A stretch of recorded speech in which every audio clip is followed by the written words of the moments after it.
viral itu kan sangat jelas tindakan di luar kewenangan. Jadi kalau KUHPM pasal 126 sudah kena, belum lagi KUHP-nya. Jadi kita tidak akan mengarah kepada disiplin, tidak, tapi pidana. Karena memang itu sudah sangat berlebihan. Oleh karena itu kita juga apabila ada video-video lain yang beredar kan ada beberapa ya, 2 atau 3 versi. Tapi kalau ada video lain yang juga memperlihatkan secara clear, kita akan bisa menindaklanjuti sebanyak mungkin. Karena memang nggak boleh terjadi lagi. Dan bukan tugas mereka untuk melakukan yang terlihat di video. Sudah diketahui belum jumlahnya, Bapak? Sudah diketahui jumlahnya, Bapak? Belum, masih terus. Karena apa? Kita juga ingin mendapatkan video-video lain selain dari yang sudah beredar. Kalau sudah yang beredar kemarin sudah jelas itu. Kalau warga satuannya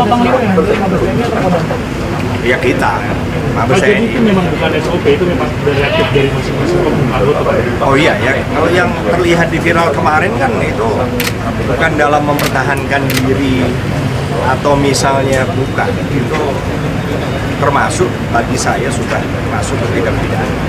Karena orang lagi mungkin juga tidak berhadapan dengan prajurit itu, tapi diserang. itu satuan di bawah Kodim, Bapak Kepala itu. Iya, kita satuan akan telusuri dulu.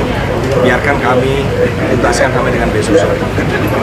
Kita janji dengan besok sore, tapi juga kami sambil menunggu apabila ada video-video lain yang bisa dikirim ke kami, siapa tahu ada penonton yang saat itu juga mengambil video yang bisa menjadi bahan melengkapi investigasi dan proses hukum. Kirimnya ke mana? Diberhentikan, Pak? Boleh. Ke Puspen boleh, ke saya langsung boleh, rekan-rekan media kebanyakan kan sudah tahu. Oke? Ya. Sanksi tegasnya diberhentikan, Pak? Ini bukan etik, tetapi ini ke pidana.